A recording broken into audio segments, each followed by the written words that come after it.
Damn. Yeah. 3 times.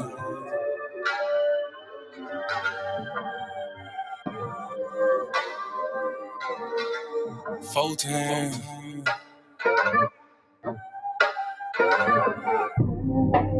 Doing gang things. Living super clean. That done came up. Can't control us. 1 time for the men doing cane things. Dead fresh to the T, living super clean. 3 times for my foe that done came up. 4 times cause the man can't control us. 1 time for the men doing cane things. Dead fresh to the T, living super clean. 3 times for my foe that done came up. 4 times cause the man can't control us. Look at you done came up now. Get it how you live, mess the game up now. Ain't messing with yoga, but get the flame up. Hey, used to be Toby, but got your name back now. I see ya, paid under pressure. 25 lighters got them all on the dresser. If it ain't for you, ain't for you then. If you a lame or a sucker, wanna dress you then. Grown up now, bump the childish ways. Got a wife and a bunch of kids to raise. Punch a clock side, hustle or a business you endure to ensure that all the bills is paid. Slow clap for your homeboy. Could've turned out like your homeboy. Been on the same block, cooking up the same rock on the cell block lot with your homeboy. But no, you had vision, you had gold. Brand new you on the old time road. Take care of home where you bust your low. Black men don't teach screaming bond the hoe. Real men talk, real king ways. Still in captivity, but minds ain't slave. Got a little wisdom, boy, you PD grade. Giving out the knowledge on the stoop these days. 1 time for the men doing cane thing. Dead fresh to the T, living super clean. 3 times for my foe that done came up. 4 times cause the man can't control up. 1 time for the men doing cane thing. Dead fresh to the T, living super clean. 3 times for my foe that done came up. 4 times cause the man can't control up. 1 time for the folk that have moved up. Even if you had a slow start screwed up. Used to gang bang, now homie brewed up. Had a little plan, I had them blew up. Look at you like a man right now. Dressed to the T, smelling like a grand right now. And you ain't got nothing from a handout now. Just faith and hard work gets it planned out now. You could've took a bunch of dusty roads. The hand dealt with a bunch of cards to fold. To stay hot while the world is freezing cold. The same plot, but the story's never old. Slow clap for your kinfolk. Could've been asking what your info. Prosecutor could be trying to do you in for the 2020 twins, so you passing out the info. But no, you had purpose, you had plans. I ain't doing nothing, I'ma say these bands won't impress y'all, don't need no fans. That ain't my God, who is that man? This real men talk, real king ways. Still in captivity, but minds ain't slave. Got a little wisdom while you peep these grades. Giving out the knowledge on the stoop these days. 1 time for the men doing cane thing. Dead fresh to the T, living super clean. 3 times for my foe that came up. 4 times cause the man can't control up. 1 time for the men doing cane thing. Dead fresh to the T, living super clean. 3 times for my foe that came up. 4 times cause the man can't control up. Yeah, real man. Sheesh. Yeah. Doing gang things. Living super clean. That came up. 1 time for my king doing king things. Mom these hoes cause he know he got a good thing. I submit and I cook and I clean and I never hold back on that pop, I'ma let it rain. Made me honest, I got a ring. All praises to the most high, let it sing. A real man able, sister never came. And I ain't going nowhere, this is not a game. Look at you, girl, you lonely right now. Settling for bums instead of men the most high. He provide and protect so he get our respect. And he leading us aboard when them chariots fly. I don't really think you hear me though. You can't cross this bridge on some billy goats. Let them save you in the end like a Seminole. Beers help me, shout it, let the silly go. 1 time for the men doing cane thing. Dead fresh to the T, living super clean. 3 times for my foe that came up. 4 times cause the man can't control up. 1 time for the men doing cane thing. Dead fresh to the T, living super clean. 3 times for my foe that came up. 4 times cause the man can't control up.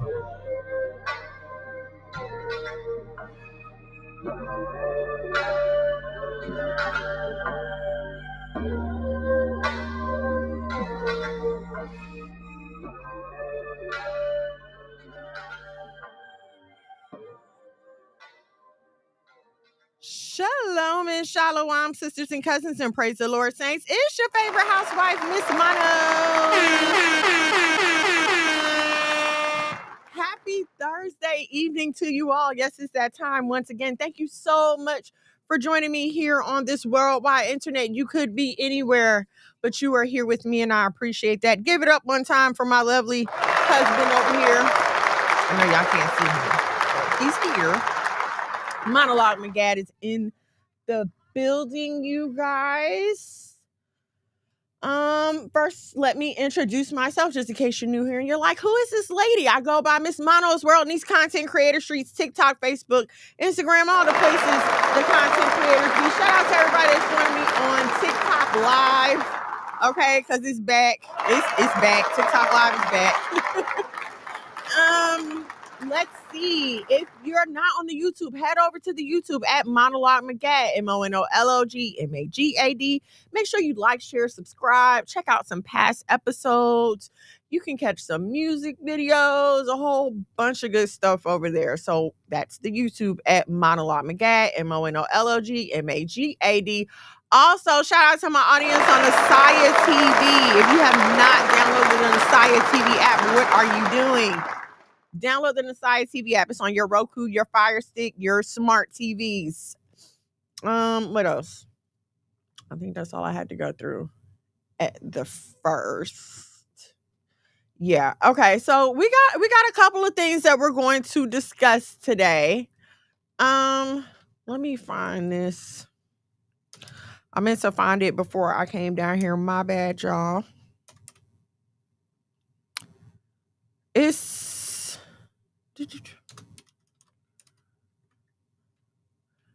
so different when you're not searching Google on the things that you usually search Google on, because I had this picture and it was so easily pulled up on my phone. And now I cannot seem to place it. It's all good. No worries. No worries. Okay, so we're going to go through a few topics today. That's how I had it all figured out. So, okay, the first thing I wanted to talk about, the topic of tonight's show is loud, wrong, and embarrassing, and we'll cover that as we're talking about a few of these stories, okay? But so the first thing, so my kids and I play video games together, right? I play games with them, me, my husband, the boys. We have the VR headsets now, so we can play on our headsets. And so we're playing this game, and on the game that we're playing, you need 3 people on your team. So it was just me and Paxton. So it just randomly puts people on your team. Like 9 times out of 10, there's a male. It's gonna be a male. I hardly have ever hopped on a game and it been a female added to my team. Okay, so there's a male on our team. Cool, no problem. We're talking about the game, we're playing, we're having a good time. And the guy says to me, "Thank you so much." Well, I had told him, like, yeah, I'm playing with my son. That's my son. He's like, "Thank you so much." And I'm like, sure, for playing, like, we're here too. But he was like, "No, thank you for not freaking out when you heard a grown man's voice." And I'm like, huh? And he's like, so many moms, they freak out as soon as they hear a man on the other end of the game. He was like, so, I just appreciate being able to play and you being cool. And I just can't understand. I understand the stranger danger. I understand there are predators out here. Like, I totally get that. But it's to the point where now every man that you come across in virtual reality, you assume is a predator. And I'm just not comfortable with that.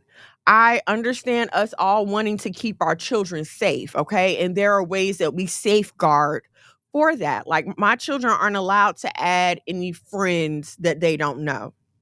They're not allowed to friend, to chat, to message, any of that, anyone that is not family or that, everyone doesn't know. Okay. And then we're right there. Like, I can hear everything. At any moment I could take the headset and see everything that's going on, even when they're on their phone. They play their games in the open. Okay. There's no, I'm locking my door and going to my room playing a game. No, wherever you are, that's where you play. Me and my husband can walk by, we can look, we can see. It's no big issue in our home. Okay. And so I hate to say this, and I understand safety, but I really feel like the attack on men is just getting out of hand. Even beyond just playing games online, I can't tell you posts, videos, tweets, threads, how many of these just ooze hatred for men. And I get it. Feminism has done a nasty job on us. It really has. Feminism has made it to the point where, thank y'all for the likes. Feminism has made it to the point where a natural born male is hated, detested, automatically thought of as the bad guy. But y'all will take a man who thinks he's a woman, okay, and insist that other people call him a woman. Like, you'll accept that before you'll take a man just being in his natural masculinity. And it has us so backwards and mixed up that the very people that are put here to protect us are the ones that we're fighting against. Like, I'm going to keep saying this, like, masculine men are the last line of defense against chaos. And I know we don't want to accept it. We don't like to hear that because, I am woman, hear me roar. But look at the confusion that feminism and this equality has brought into our country. And I know I'm not supposed to say this because Trump is in office and he told y'all that there's only 2 genders now, okay? And everyone is up in arms. But no, there's a reason that order was established. And especially us who call ourselves Bible believers, I don't understand the vitriol, the hatred that we have for God's order. Okay? There is no reason that this man should be thanking me for not freaking out on him just because he wanted to enjoy a video game. He didn't say nothing crazy to me. He didn't say anything crazy to my child. Like, we were just playing a game. But it's just that bad that men with no ill intent have to feel threatened. It's like, and I've said this before, no one wants to be equal.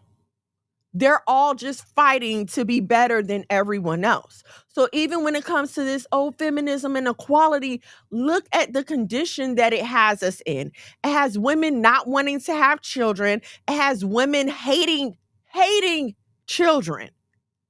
I have seen so many posts of women complain, why do you have to have your crying baby on an airplane? Why do you have to have your whole family with you at the grocery store? Why does your family have to be with you? Why do your kids have to go everywhere with you? Are you for real? Did we all not start out as babies? Did we all not come through childhood and then turn into adults? Like, I really just don't understand this hatred for men, for babies. Like, what do you want? A world full of women? That is sick and it's disgusting. And I would never want to be in a world full of women. It would be a hot mess. Everyone would be moody. I mean, it would be a hot mess. Nothing would ever get done because everybody would be too busy worried about their feelings and what they feel. And no one would be there to set logic and order. I know no one wants to hear this, but there hasn't not been a female president for no reason. And I know what you're going to say, like, oh, what? They restricted my life. Oh, well. Hold on a second. Okay. Oh, well, forget that. Okay, so anyway. Yeah, there's a reason there hasn't been a female president. Okay, I'm sorry. When's the last time you heard of a functioning society where women led that society? You haven't, for a reason. Okay, even if you want to come up with stories about Cleopatra, she turned around and freaking fell in with Mark Antony.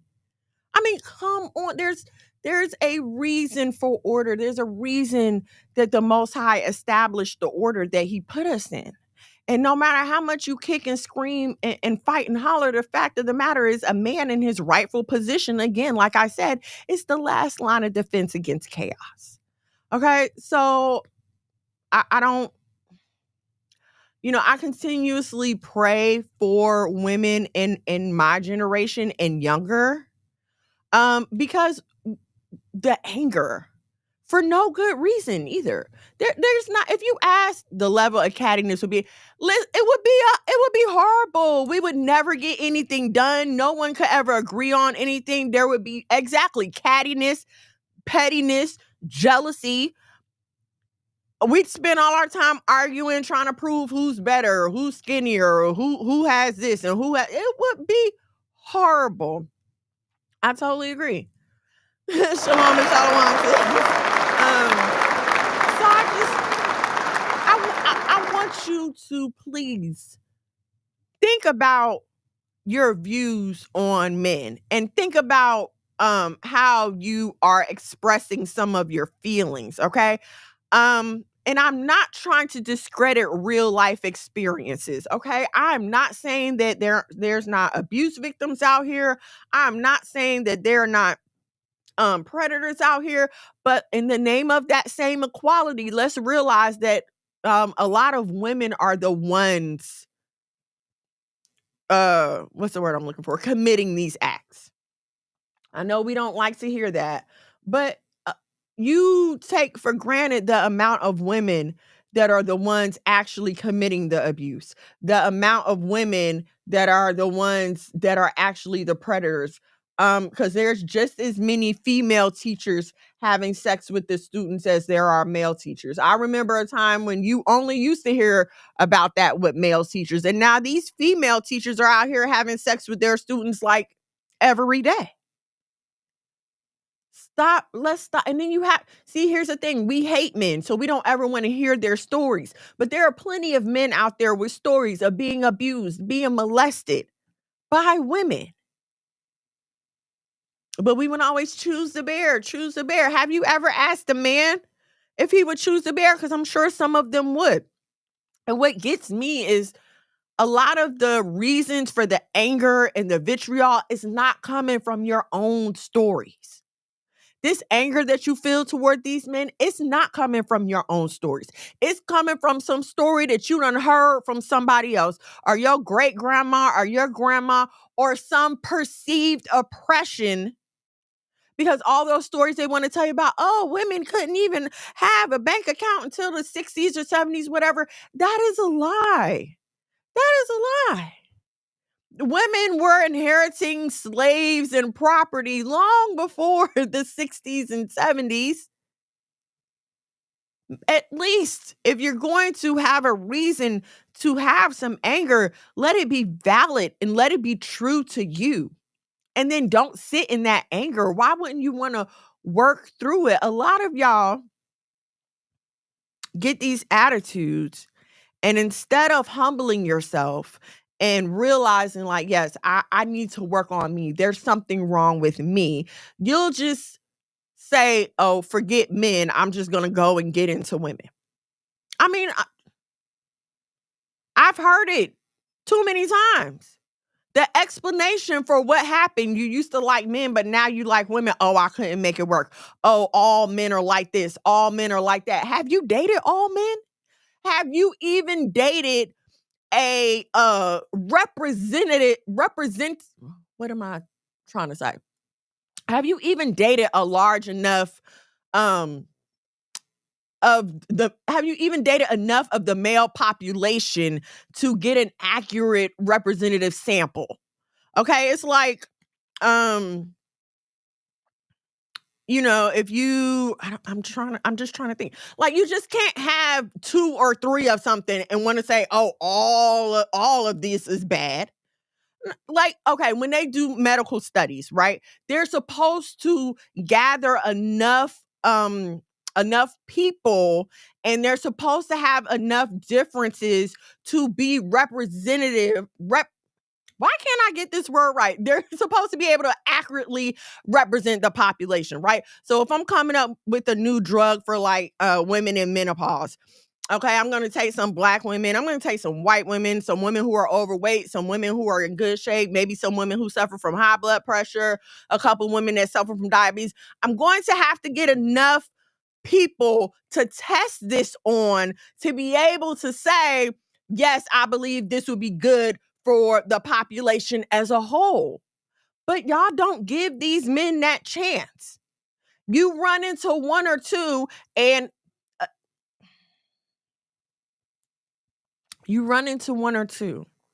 and instead of dealing with it with a stable mind and saying, okay, maybe that didn't work, or just this didn't work for me, or I wasn't ready at this time, or this person wasn't ready at that time, you're ready to just throw all the men away. That is wrong. And it is really embarrassing. And what's crazy is you go out here and you propagate this message of anti-men, anti-black men, and I'm just throwing that in there because I'm black, okay? So you throw out this anti-men, anti-black man message for the whole world to see, who already are punching down on us as a people. So here, let me just give you some more ammunition to hate the men in my community. And again, it's not about saying that, oh, all men are perfect. Absolutely not. Matter of fact, we're going to talk about a monster in a few minutes. But all men are not monsters. And it's like when you label them like that, you kind of make them want to act that way, right? Because have you ever been in a relationship and you're constantly being accused of cheating, but you know that you're not? And after a while, it's like, well, dang, I might as well be. You keep accusing me. You keep saying this about me. Well, let me go.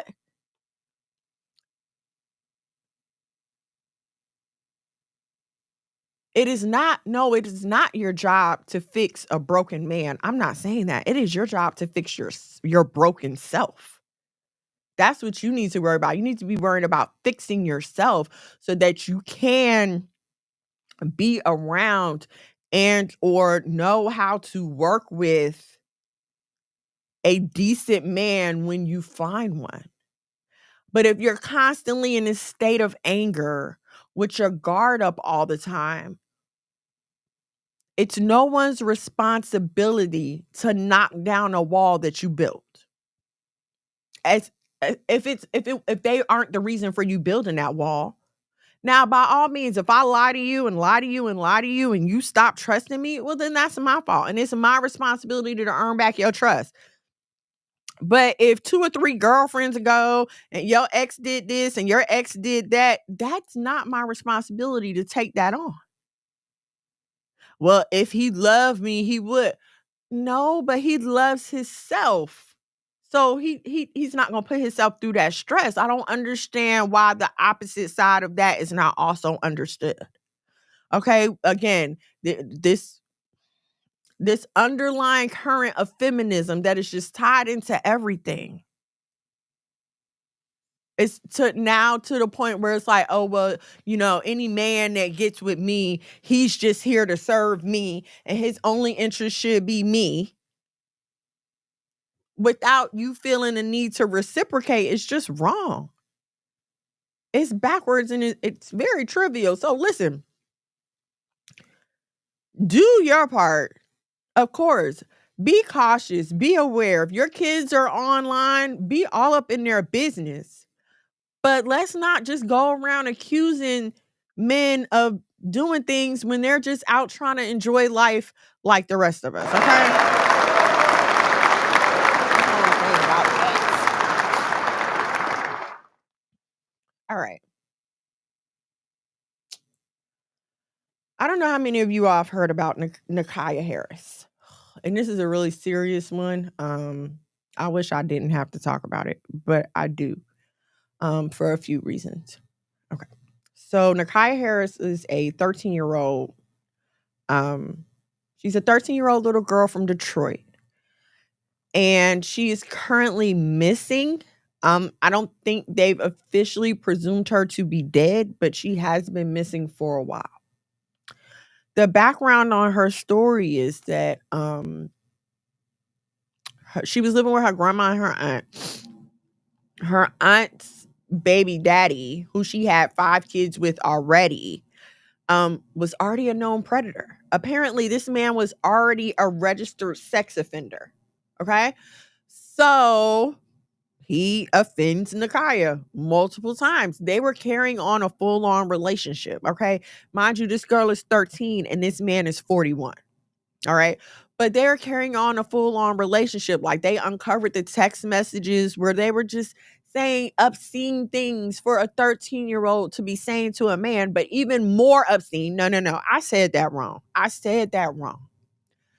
Obscene things for a 41-year-old man to be saying to a 13-year-old girl. Okay. So, long story short, she winds up getting pregnant. And this man was supposedly going to perform this monster. I hate to call him a man, but this monster was performing a home abortion on her. Because you can't pull up to a clinic with a 13-year-old without people asking questions, okay? So he's performing a home abortion on her. This is the last that anyone has seen or heard or knows about this girl. And the court proceedings are all online. So let me say that, because the aunt is a monster too. Okay. I don't care what anyone says. The aunt is a monster too. There's a recording of her saying that what happened to Nakaya ain't none of her business. That ain't got nothing to do with her. And just all kind of wild stuff. And I was trying to find a picture, but if you look at this woman, I mean, it is apparent that her elevator don't go all the way to the top floor. You can tell that just by looking at her. And I know, a lot of people, well, you shouldn't judge people by how they look. Yeah, y'all don't want to judge people by how they look until it's too late. And then you want to sit back and, well, they look crazy. But it has been too many times when horrific things have happened. And then you see this person's mugshot. And I know, at least I am, like, they look off. Like, that's not somebody I would have ever been comfortable with just off their appearance. So this lady looked like she's a couple of Cokes short of a 6-pack, okay? So she had this man around her niece and around her children, which are their children. He had already previously infected a 4-year-old with an STD. A 4-year-old. Okay. There are a few reasons I'm bringing this up. First of all, it's a horrific story. But what has gotten me is the number of people that are saying that this 13-year-old was being fast, and the 13-year-old should have known better, and the 13-year-old was probably asking for it. A 13-year-old? Do you remember yourself at 13? I remember myself at 13. It was a very frantic, crazy time for me. I was still finding myself. I had no idea who I was or what I was doing. There's a reason that the ordinance is called statutory rape. Because yes, she may have not said no, but she's not of a mental capacity to say yes. And it's scary for me. And I need y'all to pay attention to the people that you're having conversations with. And if they choose to blame a child, I need you to get very far and very clear away from that person. For some reason, we have been lured into this fake mindset, the matrix, if you want to call it, where we don't look at kids as kids anymore. We don't even look at babies as innocent little babies. We start to make kids adults way too young. And I'm going to blame, yes, some of the blame rests on the mothers, because the way that some of y'all got these kids dressing is ridiculous. I don't care what anybody says, and they want to, oh, stop sexualizing that child. Stop having your child. There is no reason that I should be able to see your teenage child's body parts. There's no reason for that. And not even, let's not say teenager, because okay, these teenagers be doing stuff. I'm talking about 8, 9, 6, 7-year-olds, crop tops and halter tops on and short shorts. And y'all so busy thinking it's cute to dress them like a mini-me. You're forgetting that there are predators out here.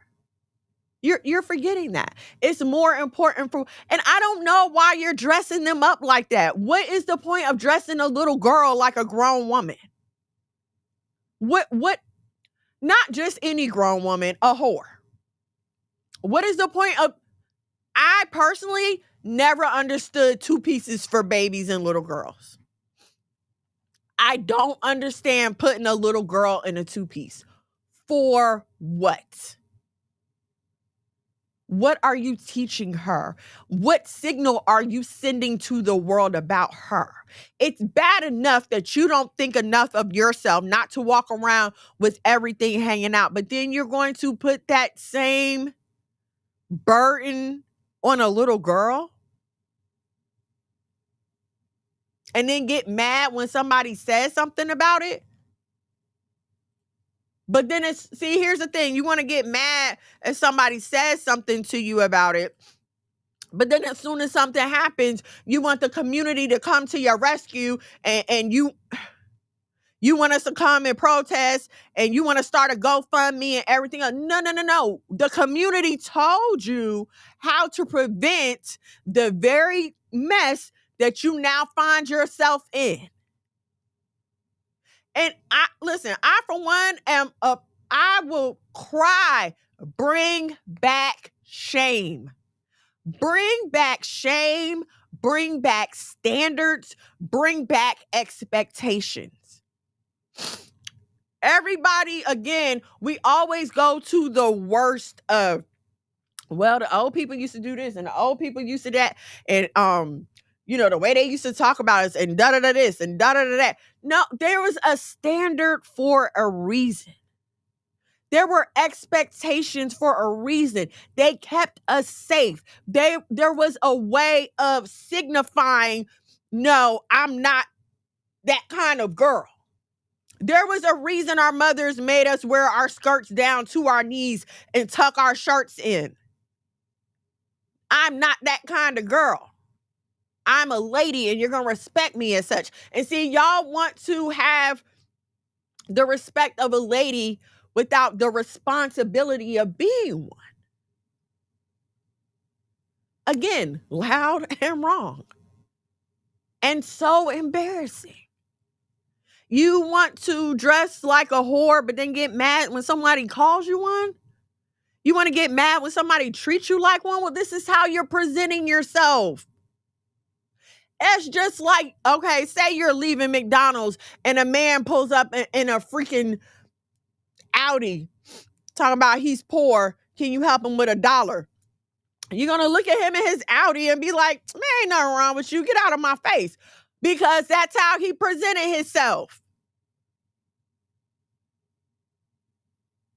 So why do you want common sense to apply to certain people, but you don't want people to apply common sense to you?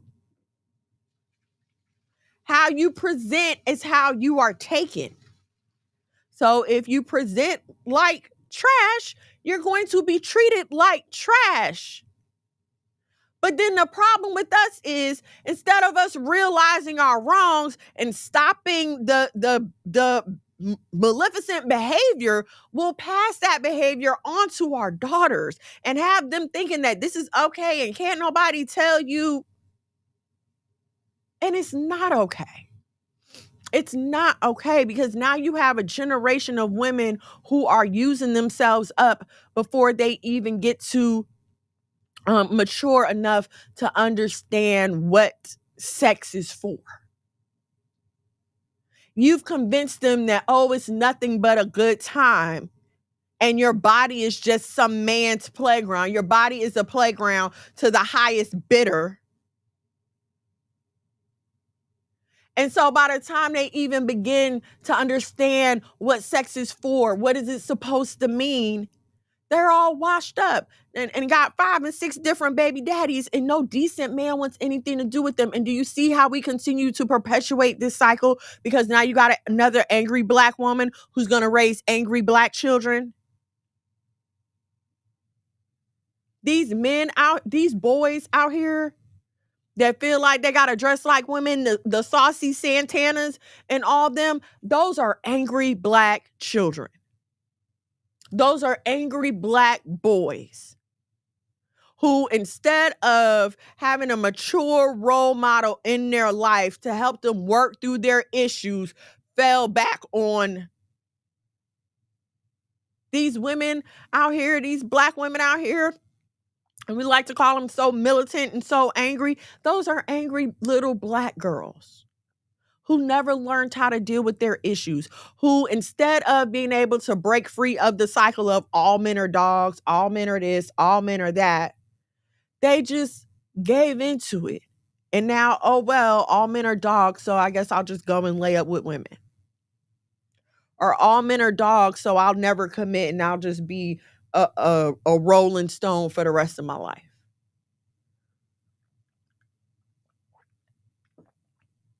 Like, when is it going to stop? When are you going to wake up and realize, you know what? I don't want my kids going through this. I don't want to go through this anymore. Listen, as long as you're alive and breathing, there's still hope. And I'm going to say this, yes, there's still hope. But ma'am, sis, cousin, that doesn't mean that everybody wants to deal with you the way that you are. But you can't get angry about that. You have to take responsibility for your actions. You out here with 3 and 4 and 5 kids. You can't get mad that a man with no kids doesn't want to deal with that. Heck, you can't get mad at any man for not wanting to deal with that. To be honest with you, that's a lot of baggage. It takes an exceptional man to step up to the plate and say, yes, I'm going to take that on. It takes a very exceptional man to do that. But they're not wrong if they don't want to. Okay? And see, here's the problem. We want men to accept our baggage, but we don't want to accept theirs. Because if he got one too many baby mamas, or if he's a little too crazy, or if he's not rich enough, he don't have enough money, he not fly enough, he not in shape enough, any little thing, and you're just like, forget it, I'm done with you. But when you get that same energy back, these men out here sorry, and they this and they that. They got to be gay and everything else. We have to change the way that we behave. Okay? And listen, I'm not saying that you're going to wake up tomorrow and, okay, I'm going to make up my mind and I'm going to change today. And no, it takes work. Just like it took work for you to get to the point of where you are. This we don't realize about sin. You worked on that sin. Okay, you didn't just wake up one day and you was just good at being a liar. No, you practiced the lying. You practiced the cheating. You practiced the fornicating. To now you like it, you love it, you want more of it. Okay, it takes work to get back to the other side as well. Sisters have to stop allowing men to use them like their automobiles and allowing men to test drive. If he doesn't want to marry, then he doesn't get to test drive, period. Shalom and shalom, Hebrew drip. That's just the end of it. It does not matter what the modern feminists say. It doesn't matter your perspective, your viewpoint. None of that changes biology, human anatomy, or physiology. None of that changes that. No matter how many times they come out with all these studies about how you're spiritually affected, you're physically affected, how it leaves a permanent mark on you when you sleep with a man, you just refuse to listen. So let me get back to the original story. At 13, a 13-year-old doesn't know better. Okay? I know we live in a society that says that 18 is an adult. But having been an 18-year-old and being a parent to some kids who have been, you're not ready at 18. You're not even ready at 18. You're just getting out of high school. You still haven't formed your own ideas. What do they say? The frontal lobe doesn't develop until like 25 or 26. So why do we keep thinking that just because there's teen at the end of an age that this child is supposed to automatically become some kind of adult or have any advanced mental capacity for social situations? I don't care how good a kid is in school. That does not equate to social and emotional intelligence.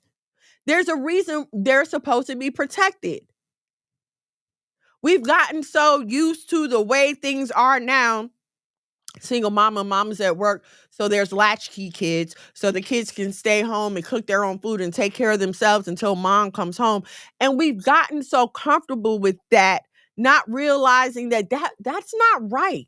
That's not how that's supposed to be. There's supposed to be someone there with those children to guide them and direct them. And it's kind of like, I understand it can be frustrating to keep hearing, oh, how it's supposed to be, how it's supposed to be. But if we don't have a standard, then how do we have a goal? How do you set a goal without a standard? How do you set a goal without expectations? We've been taught that the only thing that we're supposed to have expectations about is money and getting to the bag. But there's so much more to life than that. And the fact of the matter is, if you haven't got the rest of your life together, you are less likely to get to a bag. And I can tell you so many people with a bag who have jumped off of bridges and buildings and caught a bullet with their brain because all they was worried about was the bag. Sisters speak against polygamy, but have multiple baby daddy. Oh, you mean polygyny?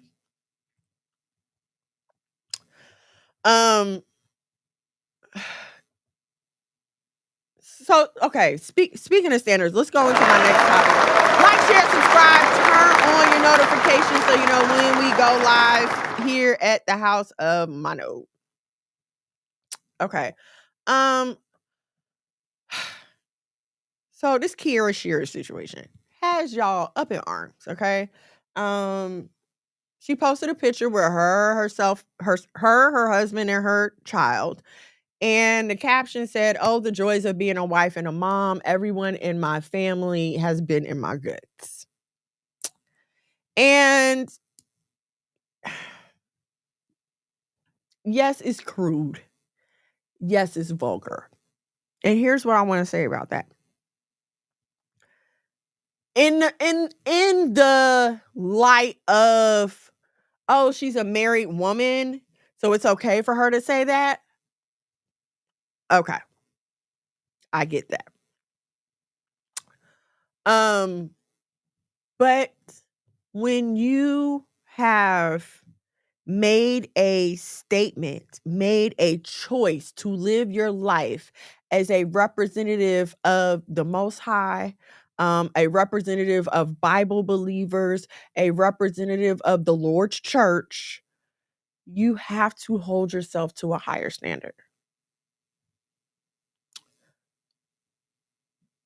A lot of what we consider old-fashioned and old school rhetoric was in the interest of representing ourselves and our God in the best light possible. Okay. We like to, I love period pieces. Like film that is set in, times before. I love that kind of stuff. Y'all know I'm so into Game of Thrones. And if you notice, a lot of the pomp and circumstance Even if you like just study regular history, a lot of the pomp and circumstance that goes into that was really just um a representation of their kingdom, their people, their citizenship. Even now in our in the United States, we see the inauguration and all the ceremony and all the parties and all of this and all of that. They're supposed to represent the power and fortitude and wealth of the United States, right? This is why they do those things, okay? And so I don't know when we as the church, as the body of believers, felt like we didn't have that burden to represent the Most High in the best light possible anymore. When did it become okay to be just like everyone else? I know growing up, all we heard was sanctification and holiness, and you have to be set apart. And in this age of social media, I know you might come across something that's funny. I see plenty of stuff that's hilarious, and I'm like, oh, I should repost that. But no, I'm not going to do that because I understand who I represent. Okay. For a wife, not only are you representing the Most High and the church, but you're representing your husband and your family. And I don't want people thinking that my husband is out here just letting his household run amok. See, y'all do that and then you wonder why people don't respect your husband. You don't respect your husband. So no one else is going to respect him. Why should they? You don't shut your mouth. You can't control yourself. You're dressed any kind of way. You're out in the street, in the club, all hours and no clock. So why should anyone respect you? Why should anyone respect your husband, you, your marriage, your family? Why? You don't. It takes an amount of care. It takes an amount of concern. It takes an amount of dedication to represent these things well. I am so fortunate to have grown up in an era of classy and elegant first ladies. Okay. The first ladies that I grew up under were ladies at all times. Now, listen, when they went home and took their church clothes off and did their thing, that is something totally different. But as long as they were in the public eye, they were stoic, they carried themselves with grace, they were kind at every turn, as much as they could be. They were dressed well. I hate that for this generation. And even those that are still in church. I mean, look at the mess you have to deal with. You have men like William Murphy joining a fraternity. How old is this man? Like 60, 70 years old and you joining a fraternity? What is that?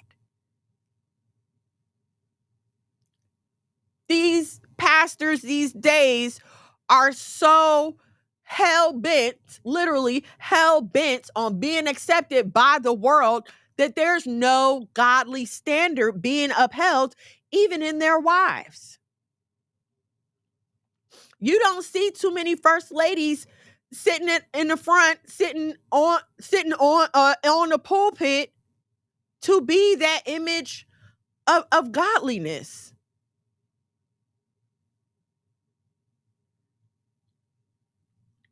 Again, if you don't want to represent Bible believers, if you don't want to represent the Most High, then ma'am, sis, cousin, by all means, type away. But my extra issue comes from people who benefit from the church's money neglecting that obligation. I mean, these people have literally made you. They buy your albums. They buy your songs. They come to your mama and daddy church. They buy your mama music. I love me some Karen Clark Sheard. Like, gots to be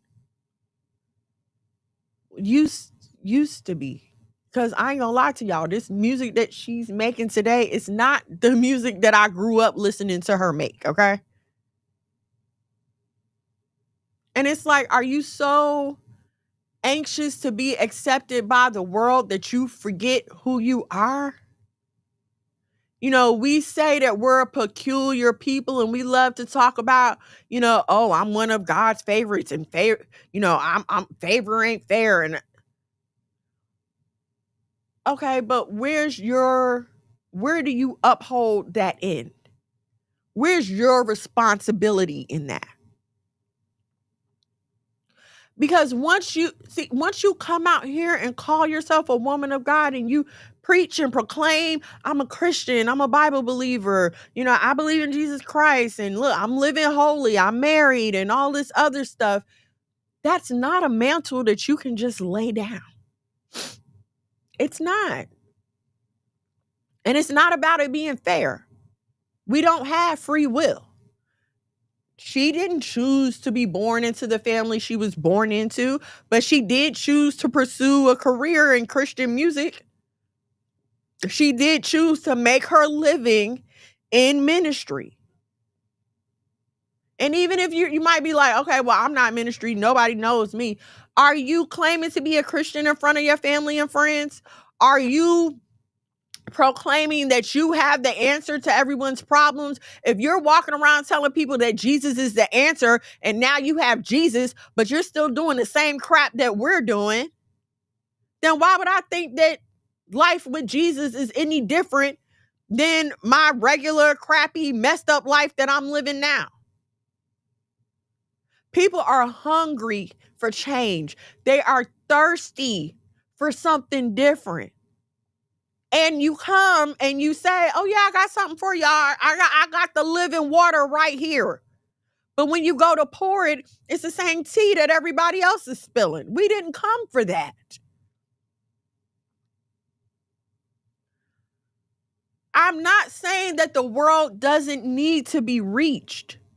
Okay, but I miss the church being the church. I miss the time when we didn't have to get distracted by who's wearing what and who's doing this and who's doing that. I almost hate social media for this. I almost hate social media for this. There's a gosh, I don't even want to say the names. There's a very famous Christian music artist. I'm gonna just leave it at that. And apparently, there's been some scandal going on, and his wife got online and just let it all out. And instead of people just leaving it there have been all kind of think pieces and essays, and everybody want to do a video, and everybody want to talk about it, and everybody want to take sides. Listen, we as a church are supposed to handle our matters among ourselves, okay? And I'm not coming down on that sister, okay? Because I don't know how I would feel if my husband was out here living foul like that. Well, I could say it wouldn't be me. Like, it wouldn't be me. I told my husband before we even got into ministry, we were married. I told him before we even got into ministry, I'm not doing no fake marriage for no ministry. I'm not doing that because I have seen it too many times. It breaks people's hearts when you have these couples that you look up to and you feel like, oh my gosh, they're so blessed. Look how God is blessing them. I could have that for me one day. And then you turn around and find out that it was all a lie. It was all a sham. They was just fronting for everybody. That is heartbreaking to people, and that can lead people astray. Again, our goal is supposed to be to win souls. And we need to think about that in every aspect of our behavior, okay? So even with that being said,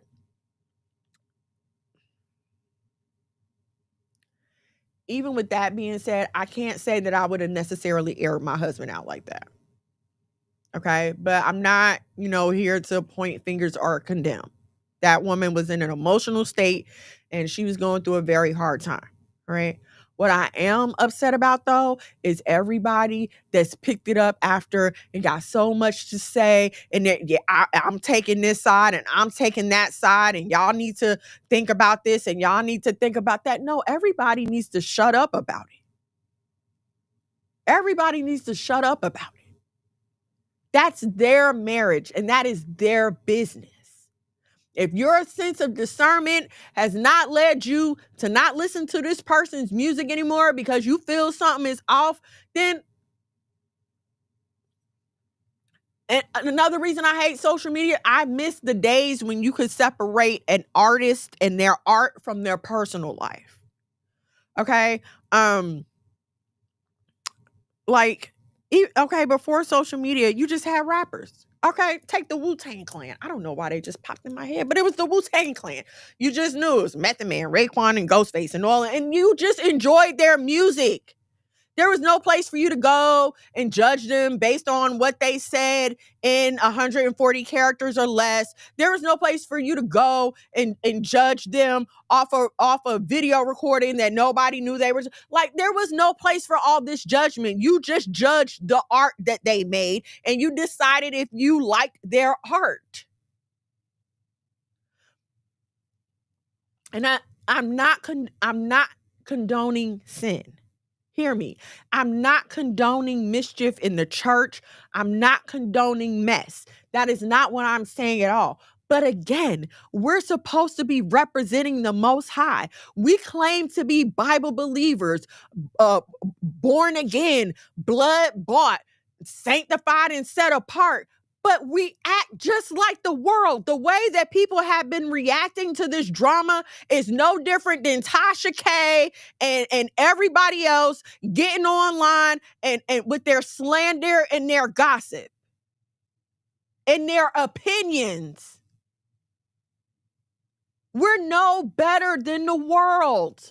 Why would I want to come to the church? For what? You dress like whores. You sleep around, you gossip, the pastor's out here swag surfing and Q-dogging and all, like, what am I being saved from? Where is the peace that I was coming here for? I came for something different. I fought through the crowd. My friends dropped me through the roof. I climbed on the ground and touched the hem of his garment. Where's the difference? What are you doing? I might as well be out here with the mess. I used to feel that I would rather deal with people in the street, and I do still feel this way. I'm gonna be honest with y'all. I do still feel that I would rather deal with people in the street because then at least I know what's up. At least I know what's up. I ain't gotta worry about when you wanna take your mask off and show me the real you. Nah, the girl is a hoe. She told me she a hoe. Okay. He sell drugs. He told me he sell drugs. I know what to expect. He might murder me. Okay. But I didn't have to deal with sister and evangelist such and such, and then you get to sneak and steal from me.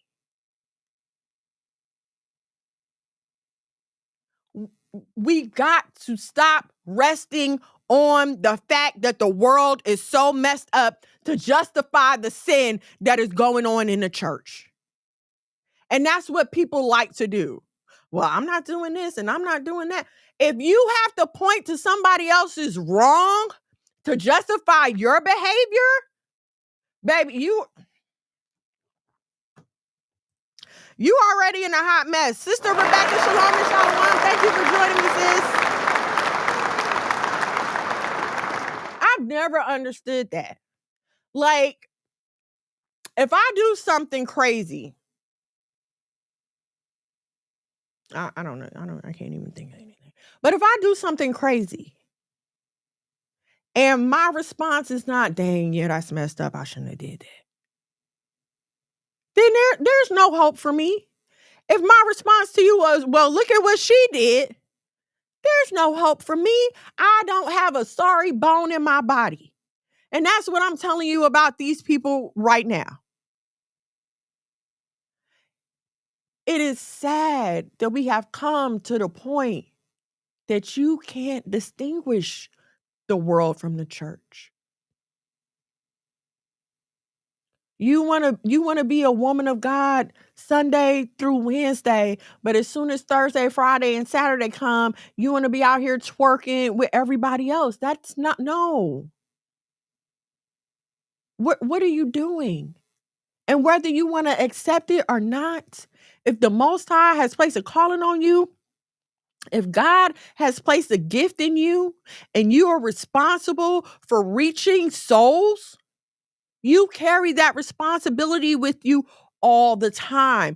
It doesn't just turn off whenever you decide, oh, I want to go have a good time right now. And listen, the state of the church is horrible. I know. And I hate the fact that we don't have that community anymore. We don't have that family anymore. Shalana, shalom. Even from afar and tell me who they exactly. You can't tell the difference. You can't. They all dress the same. They all look the same. They all act the same. And listen, I like to look nice too. So that's not what I'm saying here. But there is a difference. You should be able to tell a difference. Shalom and shalom. But there's no one cares to carry themselves like a lady anymore. We're too busy talking about, oh, I don't care what other people think about me. But if you're supposed to be a witness of the goodness of God, yes, you're supposed to care what people think about you. What did Paul say? To the Jew, I become a Jew. To the meat eater, I become a meat eater. To the vegan, I become a vegan. I become all things to all people to win souls for the cause of Christ. Where is that energy? All you want to do is talk about, oh, well, nobody's supposed to judge me. Nobody's supposed to judge me. And that's a lie too. We are supposed to judge and judge you righteously. We listen and we don't judge. I judge because I need to see what kind of person you are and if I even want you around me. Yes, I'm judging. I am. You don't have to like it. The Bible calls for me to judge righteously and use discernment. They done broke my fan. So I'm not about to give up my responsibility because you want to live any kind of way. And unfortunately, like I said, I miss the sense of community because we used to have ministries for women, ministries for men. But with the state that we are in right now, you can't talk to women. You can't, there's no sisterhood. I can tell you right now, there's no sisterhood. We don't want to support each other. We can't trust each other. We're in competition with each other. You can support me, but I'm not supporting you. And I come to my show because only my show is the best. And I'm the only one that knows what I'm talking about. It's got to stop. We are literally destroying the church with our own hands. We, the women who are supposed to be the support and the pillar, the quiet support. The quiet support. We feel like you want to be on the front line so bad, but you were not meant to go into battle like a man was. The men were on the front line for a reason. That's their place. That's their job. They supposed to be on the hedges and highways. They supposed to be out here on the corners, crying loud and sparing not. And where are you supposed to be? At home, cooking a meal. Making sure his house is straight. Making sure his clothes is clean. Making sure his kids are taken care of. But you too busy trying to be out here in the street too. And then when the attack comes, nobody protects me. Nobody told you to take your behind out there. Everybody want to be in charge, but nobody wants to support. And guess what? No leader makes it by themselves. There's no leader that holds up everything by themselves. Kings, presidents, CEOs of companies, heads of households. Nobody's cool with just playing the back and doing their job and letting the Most High acknowledge them and then letting him bless them accordingly. You want to be all out in the public for everybody to see too. And that's wrong. And we cannot expect our men to get in order if we're not in order. Because how can you lead without a support system? The head can't turn without the neck. You know how many arteries, and you got an esophagus and a windpipe right here. You can't breathe. You can't eat. You can't survive without the neck. But nobody wants to be the neck. Everybody want to be the head. And anything with more than one head is a monster.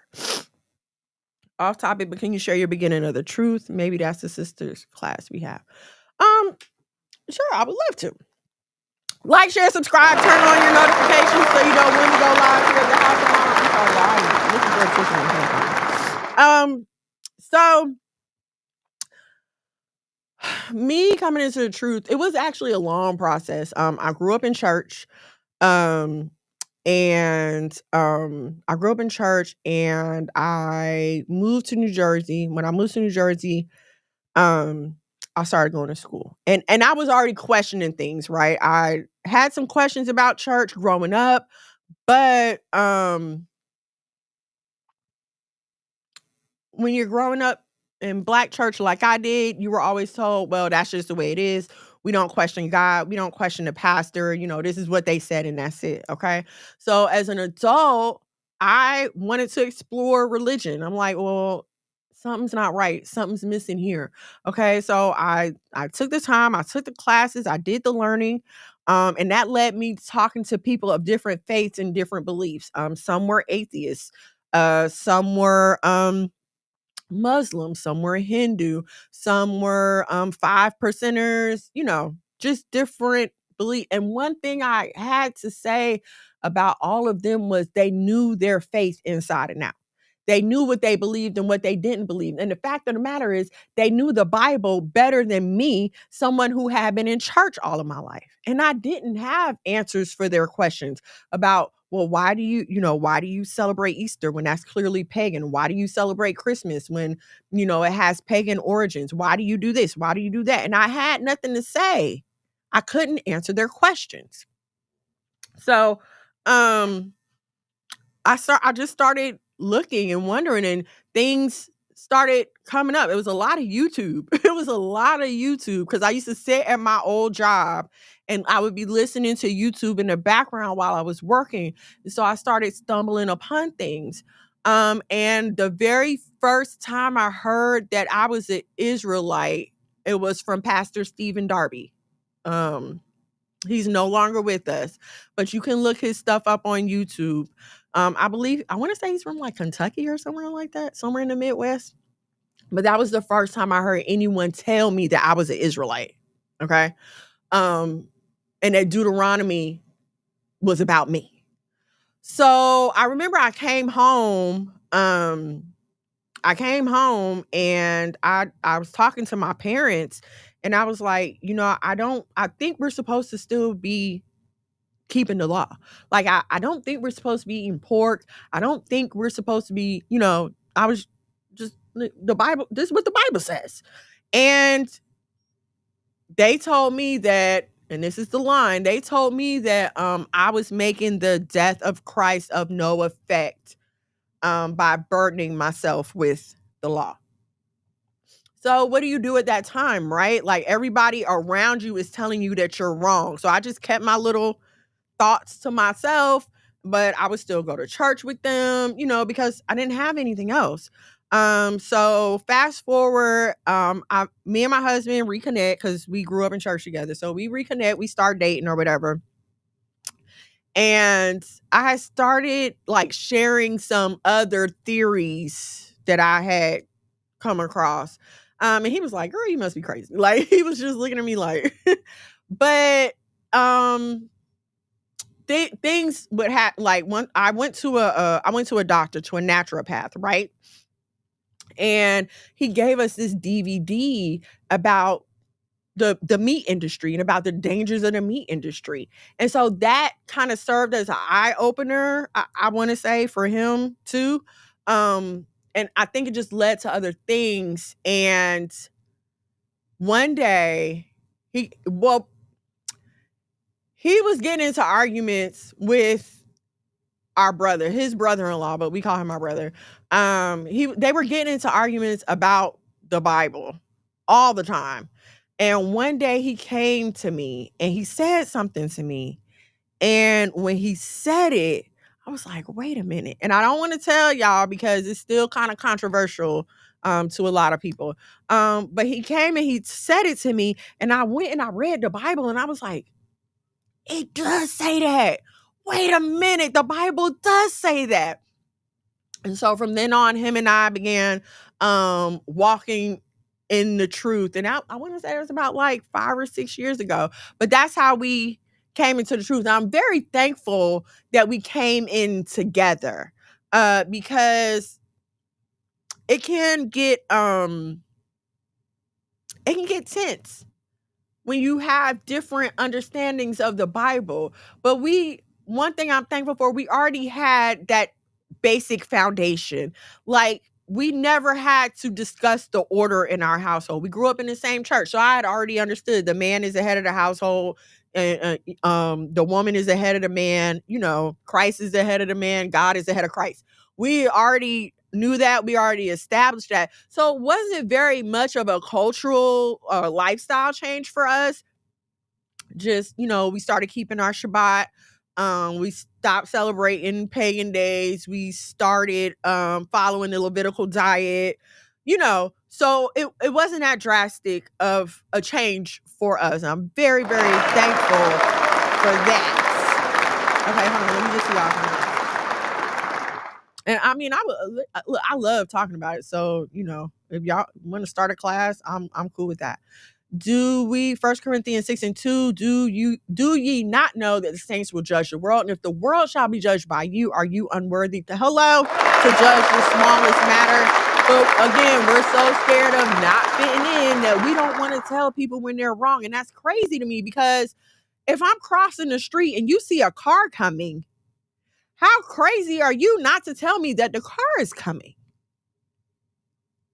Well, that's not the same. It definitely is. Because if I see you out here in sin, working yourself to death, because the wages of sin is death. So if I see you out here in sin, working yourself to death, how crazy am I to not tell you, like, hey, girl, this not going to end well for you? Again, nobody wants to hear what the community has to say. But as soon as there's trouble, you want the community to come and donate and volunteer and help out and bring you our good canned food from out of our pantry. Whereas if you would have listened, now let's make sure who we are really submitting to, who is righteous, because the head can't turn without the neck. So that's the other thing, okay? I encourage sisters, listen, if you're out here dating, ask questions, okay? You need to make sure that your understanding of the Bible matches up with whoever you're about to marry, or that it makes sense. This is why you have these conversations, because I'm not saying you can't be wrong, but what I'm saying is, once you decide to become this man's wife, his word is the law, all right? I'm not saying you can't compromise. I'm not saying that there should not be back and forth in relationships. And so that's another thing that you need to check out as well. Because a lot of men, I have learned, feel like the law is the law regardless. The law is the law, and they carry it out by the letter and not by the spirit of it. Okay. So some men will take that verse about your body not being your own and think that it's literal. And it doesn't matter how you feel, what you're going through, your body is not your own. Okay. These are the things that you need to explore when you're courting. Have Bible conversations, a lot of them. Make sure that we're on the same page with how we want our life to look and how we want our children to be raised. Because again, once you marry that man, he's the head of your life. So that's it. you came home making trouble. I sure did. Good trouble. I sure did. I had questions. Like, you're not, see, and here's the thing. Once you start to get a little taste of enlightenment, it's like, hold on, y'all not about to bury me back in that darkness. I need some answers about this. I'll never forget this Hindu girl that I was working with told me I called myself witnessing to her, right? Because I'm supposed to, tell everybody about Jesus. So I called myself witnessing to her, and I'm telling her how it's wrong for her to serve anyone but Jesus. And she was like, well, how can I be wrong when my God answers my prayers? Now, mind you, they got like however many different gods, but the main one, I guess, answers her prayers. And I had no answer for that. I couldn't say anything about that. And come to find out, she wasn't wrong. That was the God of her people. So she wasn't wrong. It was me that was out of line. You know what I'm saying? I love your quest for knowledge. Thank you. I love to learn. I'm a fan of history. I love to learn. Like I'll listen to anything as long as it makes sense. Y'all had a togetherness, you knew order, you just wanted the truth. Exactly. Like I just always felt in my head like something was missing. Like this can't be it to the Bible. What they told me in church growing up. Like this can't be it. There has to be more than just this happened and that's it. And then there was always that feeling of, oh, I'm just happy to be here. Like, the way they preach it to you, like, oh, Jesus's arms are open to you now, and I was always left with this feeling like, oh, well, I should just be happy to be here instead of my rightful place. And like, no, I belong here. Like, this is my Father. This is about me. So yes, we just needed the truth. Preached my last Sunday service, July 2019, in fringes. He sure did. Got up there with his fringes on. Exactly. Tell me when I'm wrong. I'm that kind of person. Tell me when I'm wrong. Now, I don't like to be embarrassed, so pull me to the side. But no, judge me righteously. Tell me when I'm wrong. Even if you got a question like, hey, sis, I don't know about this. I'm happy to discuss it. I want to be corrected. I'd rather correct myself now while there's still time. Okay, because there's going to come a time when it's too late. We were talking to our kids because we always wind up having Bible study when we're with the kids. So we were talking to our kids, and my husband was, talking about the 2/3 and how even after the Most High comes to plead face to face, 2/3 are just going to drop off. That's crazy. I don't want to be that. I don't want to be that. I don't want my family to be that. So yes, correct me. The analogy is crazy factual. People try to say, oh, you're oversimplifying. Am I oversimplifying? Or is it really just that simple and you don't want to acknowledge it? What is that thing called? Occam's razor. The simple answer is no, that's not Occam's razor. That's flying too close to the sun. I forgot what it's called, but the simplest answer is usually the right one. And that's the right answer, vetting period. And that's why the vetting period is important. So very important. And it is important to you to vet without having sex, because once you start having sex with a man, your brain just gets all jumbled up and you are not able to think clearly. And that's another thing that kills me about these modern feminist women. You want to deny the very truth that has you angry in the first place. Because if you would have done what you were supposed to do and you would have done it correctly, you would have never been in a position to have your heart broken like that, and you wouldn't be as angry and as bitter as you are now.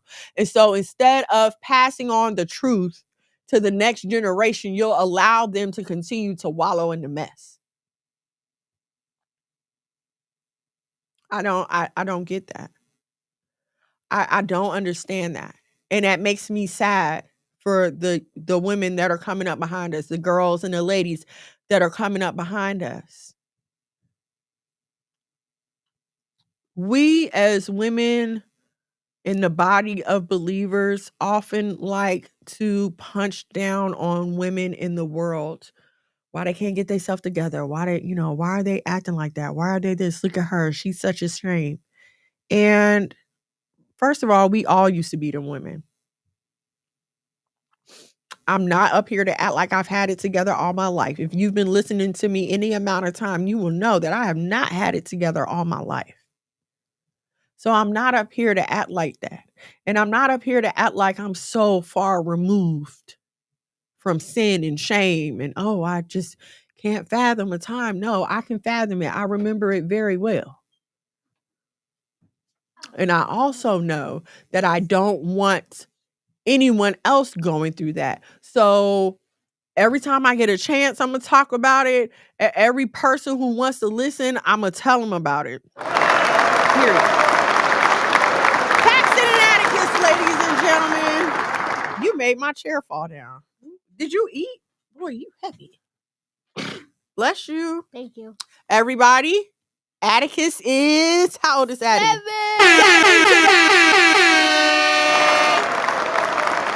All praises to the Most High. Atticus turned 7 today. My baby is growing up. This is my baby. You want to say hey, Pax? I'm the youngest. I just turned 7 today. He's the youngest. He just turned 7 today. I'm trying not to. If you guys didn't know, my birthday is January 23rd. Oh, yes, baby. That's today's date. So, thank y'all so much for hanging out with me tonight. Like, I hope something that I said was helpful, whether you're listening live or you listen on the replay. Feel free to DM, hit me up with questions. MissMonosWorld@gmail.com is my email address. If you rather email, or you can just, send it to one of my socials, Facebook, Instagram, TikTok, all those places. You have anything to say to the people? Bouncy houses. No, you don't want to. How you not going to talk about your business? I had a sharded in my water bottle today. Oh, okay. We're not going to talk about that right now. All right. If you are in the Metro Atlanta area, once the snow dries up, we didn't get any snow this last time. Like last week we got snow, but this time we did not get any snow. I'm west of Atlanta. We didn't get any snow over here. But for those of y'all who did get snow, leave my tea alone. For those of y'all who did get snow, when the snow clears up, if you need a bouncy house, check us out at Top Tier Parties. We deliver, we set up, and we pick up. And we've got some of the best prices in the Metro Atlanta area.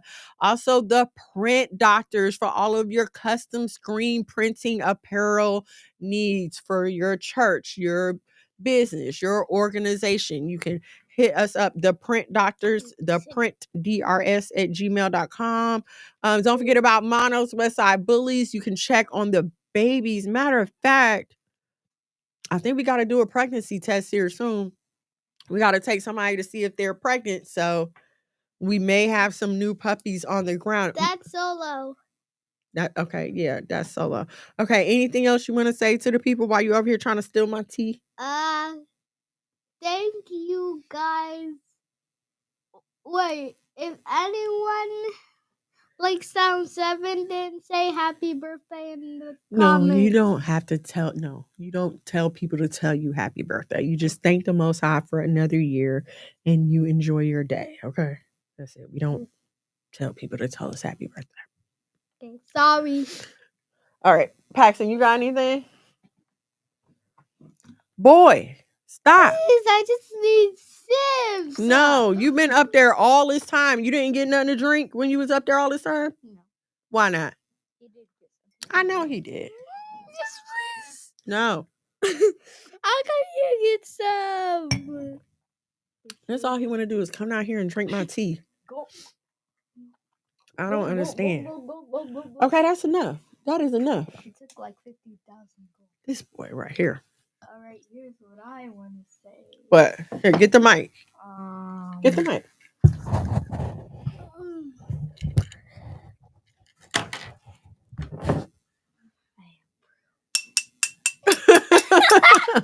Okay, thank you. You approve of what? All right, make sure you like, share, subscribe to the YouTube channel at Monologue Magad, MONOLOG MAGAD. You can also follow him on all of your favorite social media platforms. And that's it. If you like something I said, or you just want to be a part of the efforts that we have going on here at the House of Mono, you can head over to the Cash App $ the House of Mono. Big guy, he was going on, brother. Shalom and shalom. Say what now? That is not his name, big guy. Hey, you're a big guy. All right, y'all too. Everybody have a great evening. Be safe. Stay warm out there. It's supposed to be another polar vortex coming next week, so more cold temperatures. I pray that y'all are able to stay warm. I pray your heat is on and it's working sufficiently. I pray that you have heat in your cars, wherever you may go, that you have adequate layers and covering for you and your children. Let's see. Anything else, guys? I hope that they have a wonderful snow day. And yes, we hope you have wonderful snow days. What? And kids that have to go to real school are lucky. We only do live lessons. Why do you feel like they're lucky? Because we have to do live lessons every single day. Yes, you do. Except for weekends. All right, we love y'all so much. Shalom, shalom, and good night. Doing gang things. Mono. Living super clean. Daddy came up. One time for my king doing king things. Bump these hoes cause he know he got a good thing. I Tune submit. in to Why BOAZ Don't Want Your Ass with your host, Miss Mono. Shalom and shalom, sisters and cousins, and praise the Lord saints. It's your favorite housewife, Miss Mono. Every Thursday from 8 to 10 p.m. live on YouTube at Miss Mono's World and Monologue Magog. Now also available on Messiah TV on Roku and Fire Stick. Why BOAZ Don't Want Your Ass. Don't miss it, sisters and cousins. Let him save you in the end like a Semino.